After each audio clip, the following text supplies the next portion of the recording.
ثانی انٹرنیشنل حج عمرہ tours and travels حج عمرہ جانے کے خواہش مند حضرات اسکرین پر دیے گئے نمبرز پر کال کریں۔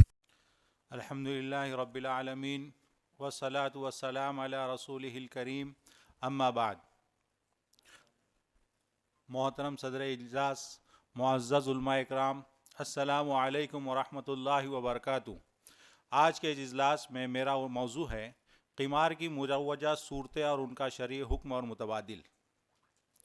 قمار عربی زبان کا لفظ ہے، اس کا دوسرا نام میسر ہے۔ اردو میں اسے جوا اور انگریزی میں اسے گیمبلنگ کہتے ہیں۔ قمار کی حقیقت یہ ہے کہ ہر وہ معاملہ جس میں کسی غیر یقینی واقعے کی بنیاد پر کوئی رقم اس طرح داؤ پر لگائی گئی ہو کہ یا تو رقم لینے والا اپنی لگائی ہوئی رقم سے ہاتھ دھو بیٹھے یا اتنی ہی یا اس سے زیادہ رقم کسی معاوضے کے بغیر اسے مل جائے۔ شیخ الاسلام مفتی محمد تقی عثمانی صاحب نے قمار کی حقیقت درج ذیل الفاظ میں بیان کی ہے۔ قمار ایک سے زائد فریقوں کے درمیان ایک ایسا معاہدہ ہے جس میں ہر فریق نے کسی غیر یقینی واقعے کی بنیاد پر اپنا مال یا تو فوری طور پر ادائیگی کے یا ادائیگی کے وعدہ کر کے اس طرح داؤ پر لگایا ہو کہ وہ مال یا تو بلا معاوضہ دوسرے فریق کے پاس چلا جائے یا دوسرے فریق کا مال پہلے فریق کے پاس بلا معاوضہ آ جائے۔ بحوالہ اسلام اور جدید معاشی مسائل، قمار کا مفہوم علامہ شامی رحمۃ اللہ علیہ نے اس طرح بیان کیا ہے: القمار هو الذي يستوي فيه الجانبان في احتمال الغرامہ۔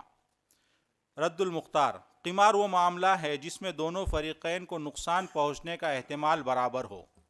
ابتدا اسلام میں شراب کی طرح قمار بھی جائز تھا، لیکن پھر شریعت نے قمار کو شراب کی طرح تجریداً حرام قرار دیا، کیونکہ قمار بھی لوگوں کی طبیعتوں میں رچ بس گیا تھا۔ انسانی جذبات کی رعایت کرتے ہوئے اللہ تعالیٰ نے ایک ہی بار میں قمار کو حرام نہیں فرمایا، بلکہ پہلے لوگوں کے دلوں میں قمار کی ناپسندیدگی اور نفرت کو پیدا کرتے ہوئے فرمایا: یسألونک عن الخمر والمیسر قل فیہما اسم کبیر ومنافع للناس واسمہما اکبر من نفعہما، سورۃ البقرہ۔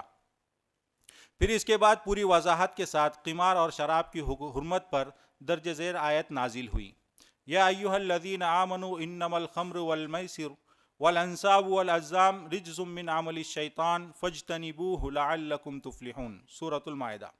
حدیث شریف میں ہے: قال رسول اللہ صلی اللہ علیہ وسلم ان اللہ حرم امتی الخمر والمیسر، المسند للامام احمد۔ ایک حدیث میں آپ صلی اللہ علیہ وسلم نے محض قمار کا ارادہ کرنے کو بھی گناہ قرار دیا۔ آپ صلی اللہ علیہ وسلم نے فرمایا: من قال لصاحبہ تعال اقامرک فلیتصدق، صحیح البخاری۔ جس شخص نے اپنے ساتھی سے کہا کہ آؤ قمار کھیلے، جوا کھیلے، تو بطور کفارہ صدقہ ادا کرے۔ صحیح مسلم میں ہے: عن ابی ہریرہ قال رسول اللہ صلی اللہ علیہ وسلم من حلف منکم فقال فی حلفہ باللات فلیقل لا الہ الا اللہ ومن قال لصاحبہ تعال اقامرک فلیتصدق، بحوالہ کتاب الایمان۔ فتاوی شامی میں ہے: لأن القمار من القمر الذي يزداد تارة وينقص أخرى سمي القمار قمارا لأن كل واحد من المقامرين ممن يجوز أن يذهب ماله إلى صاحبه ويجوز أن يستفيد مال صاحبه وهو حرام بالنص، کتاب الحظر والإباحة فصل في البيع۔ مصنف ابن ابی شیبہ میں ہے: عن عبداللہ ابن عمرو قال من لعب بالنرد قمارا كان كآكل لحم الخنزير، کتاب العادات فصل فی اللعب بالنرد وما جاء فیہ۔ حضرت عبداللہ ابن عمر سے مروی کہ جو شخص نرد چوسر جوئے کے طور پر کھیلتا ہے وہ خنزیر کا گوشت کھانے والے کی طرح ہے، اور جو شخص نرد یعنی جوئے کے طور پر نہیں کھیلتا تو اس کی مثال خنزیر کی چربی کا تیل استعمال کرنے والے کی طرح ہے۔ احکام القرآن للجساس میں ہے: لا خلاف بین اہل العلم فی تحریم القمار وان المخاطر من القمار، قال ابن عباس ان المخاطر قمار وان اہل الجاہلیہ كانوا يخاطرون على المال والزوجہ وقد كان ذلك مباحا الى ان ورد تحریمہ، باب التحریم تحریم المیسر، جلد نمبر 1۔ تفسیر حدث شطرنج و امثالہما، کتاب الحدود، باب بیان الخمر وعید شاربہا۔ قمار کے عناصر۔ قمار کی تعریف سے یہ معلوم ہوا کہ قمار کے 4 عناصر یا شرائط ہے۔ اگر کسی معاملے میں ان میں سے ایک شرط یا ایک عنصر مفقود ہو تو یہ معاملہ شرعاً قمار کے تحت نہیں آئے گا۔ وہ 4 شرطیں یہ ہیں: جو معاملہ دو یا دو سے زائد فریقوں کے درمیان ہو رہا ہو وہ عقد معاوضہ ہو، لہذا اگر صرف ایک طرف سے کچھ دینے کا وعدہ ہو اور دوسری طرف سے کچھ دینے کا وعدہ نہ ہو۔ نمبر 2، معاملہ کرنے والے شرکا میں ہر ایک اپنا مال داؤ پر لگائے، لہذا معاملہ کرنے والے فریق اپنا مال داؤ پر نہیں لگاتے ہیں بلکہ کوئی تیسرا شخص، تھرڈ پارٹی اس معاملے میں خود شامل ہو رہی ہے اور وہ اپنی رقم خرچ کر رہی ہے، تو یہ معاملہ جوا نہیں ہوگا۔ نمبر 3، اپنے لگائے ہوئے مال پر زائد مال یا دوسرے کا مال حاصل ہونا کسی ایسے غیر یقینی واقعے پر موقوف ہو جس کے پیش آنے کا احتمال بھی ہو اور نہ آنے کا احتمال بھی ہو۔ نمبر 4، داؤ پر لگایا ہوا مال بلا معاوضہ ہاتھ سے چلا جائے یا اپنے ساتھ دوسرے کا مال بلا معاوضہ کھینچ لائے، لہٰذا کسی شخص نے اپنے مال کا حقیقی عوض حاصل کر لیا اور پھر اسے انعام کے طور پر کچھ مل گیا، تو یہ جوا نہیں ہوگا۔ بحوالہ بحوث فی قضایا فقہیہ معاصرہ، مالی معاملات میں غرر کے اثرات، جوئے کی جدید صورتیں۔ ذیل میں قمار کی چند قدیم اور جدید مروجہ صورتیں بطور مثال پیش کی گئی ہے۔ نمبر 1، کھیلوں پر جوا یا سٹہ لگانا، پتنگ بازی یا کبوتر بازی کرنا، کیرم بورڈ کھیلنا، تاش کھیلنا، پتے کھیلنا، شطرنج کھیلنا، اسنوکر، ویڈیو گیمز کھیلنا، لوڈو کھیلنا، کرکٹ، فٹ بال، اسی طرح انعامی کوئز اختیار کرنا۔ درجہ بالا کھیلوں میں اگر یہ شرط لگائی جائے جو ہار گیا وہ دوسرے فریق کو اتنی متعین رقم دے گا، یا جو ہار گیا وہ میچ لگانے والے کو یا دکاندار کو کھیلنے کا خرچہ دے گا، جیسا کہ اسنوکر اور ویڈیو گیم میں ہوتا ہے، تو اس شرط لگانے سے یہ تمام صورتیں قمار میں داخل ہو جائیں گی۔ اگر یہ شرط نہ پائی جائے تو یہ صورتیں اس میں جواز کی صورتیں پیدا ہو سکتی ہے۔ نمبر 11، لاٹری ہے، انعامی کوپن ہے، مصنوعات پر انعام ہے، بیمہ ہے، آن لائن گیمز کھیلنا ہے، جوئے کی سروس دینا ہے، کرپٹو کرنسی اور ڈیجیٹل کرنسی ہے، ڈالر کے ریٹ بڑھنے اور گھٹنے پر شرط لگانا ہے، نیٹ ورکنگ مارکیٹنگ کرنا ہے، 3 پتی گیم کھیلنا ہے۔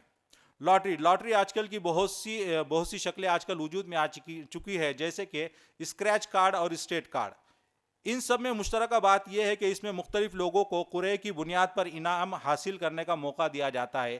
لوگ ٹکٹ خرید کر انعام کا موقع حاصل کرنے کے لیے کچھ متعینہ رقم داؤ پر لگاتے ہیں۔ قرعہ اندازی کے نتیجے میں جس کا نمبر یا انعام یافتہ اس کا نمبر آ جائے یا انعام یافتہ کی فہرست میں اس کا نام آ جائے، اسے انعام دیا جاتا ہے، اور جس کا نام نہ آئے اس کو انعام بھی نہیں ملتا بلکہ وہ اپنی اصل رقم سے بھی محروم ہو جاتا ہے۔ یہی قمار ہے، جوا ہے، جو کہ ناجائز ہے۔ اخباری کوپن، اخبار یا رسائل میں مختلف قسم کے سوالات یا معمے شائع کیے جاتے ہیں اور اعلان کیا جاتا ہے جو ان کو حل کرے گا اور ماہ فیس کے ارسال کرے گا اس کو قرعہ اندازی کی بنیاد پر انعام دیا جائے گا، یہ بھی قمار میں داخل ہے۔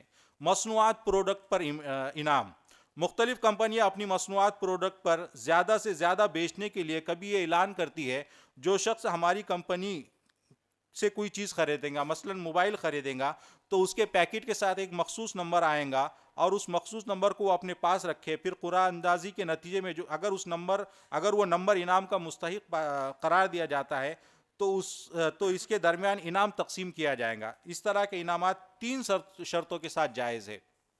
نمبر 1، انعامات کی وجہ سے اس چیز کی بازاری قیمت میں اضافہ نہ ہو، انعام کی وجہ سے اس چیز کی کوالٹی میں کمی نہ ہو، خریدار کا اصل مقصد اس چیز سے نفع حاصل کرنا ہو، انعام حاصل کرنا مقصود نہ ہو۔ بحوالہ بحوث فی قضایا فقہیہ معاصرہ، بیمہ انشورنس، اس میں انشورنس بھرنے والے کی طرف سے پریمیم یقینی اور متعین ہوتا ہے۔ جو شخص انشورنس نکالتا ہے اس کی طرف سے پریمیم جو بھرتا ہے وہ یقینی اور متعین ہوتا ہے، جبکہ اس کے بدلے میں ملنے والا جو پیسہ ہے یا جو بھی چیز ہے وہ انشورنس کمپنی کی طرف سے ملنا غیر یقینی ہوتی ہے، اس لیے یہ بھی قمار کی ایک شکل ہے۔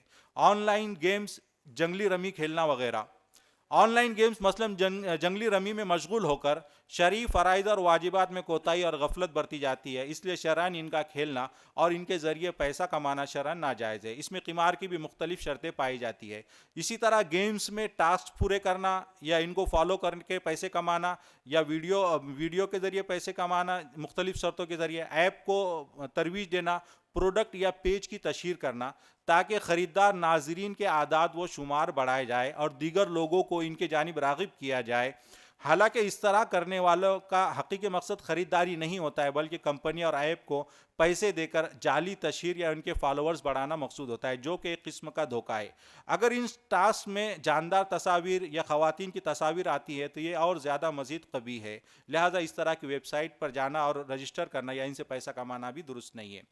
جوا کھیلنے والوں کو سروس فراہم کرنا، جوئے کی کمپنی میں کام کرنا یا کسی قسم کی کوئی جوئے کے لیے سروس دینا، جوا کھیلنے والے کو آن لائن سروس دینا یا آف لائن سروس دینا، اس صورت میں بھی جس طرح جوا حرام ہے اسی طرح اس کے لیے سروس فراہم کرنا، چاہے وہ آف لائن ہو یا آن لائن ہو، وہ بھی درست نہیں ہے۔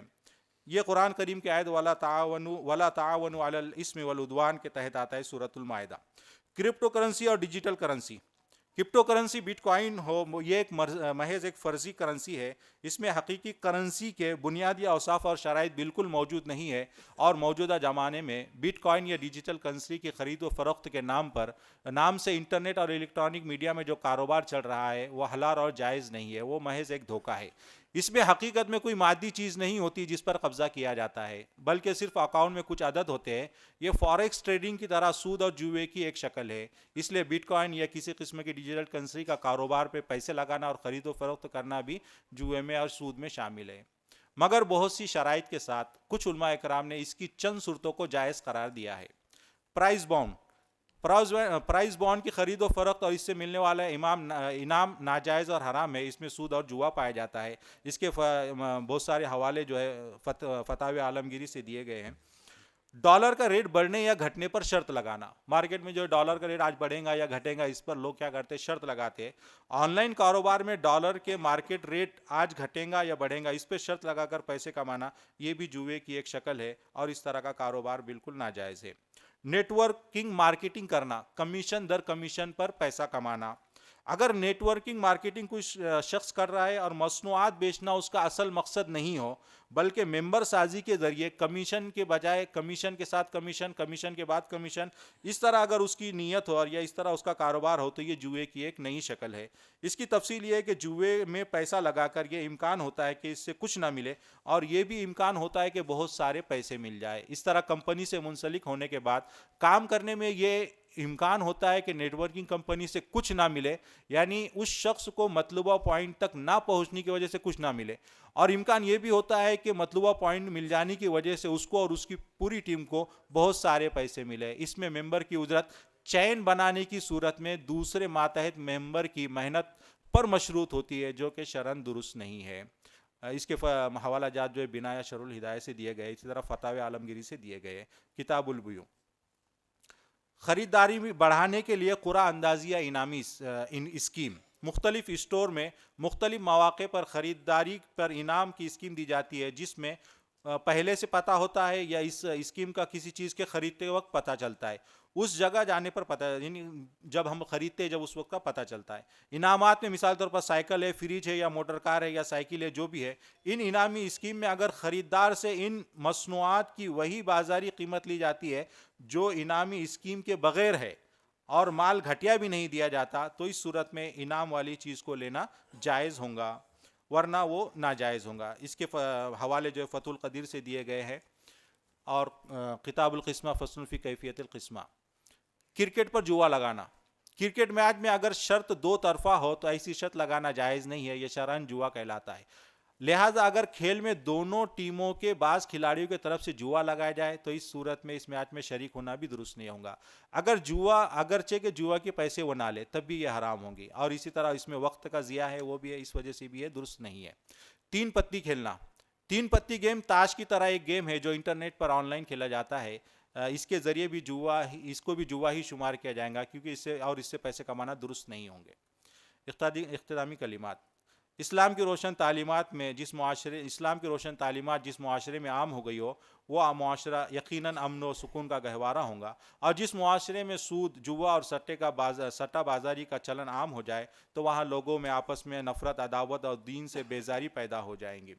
اللہ تعالی ہم تمام کو سود اور ربا اور قمار اور دیگر شکلوں سے محفوظ رکھے اور اپنے احکام پر عمل کرنے کی توفیق عطا فرمائے۔ وآخر الحمدللہ رب العالمین۔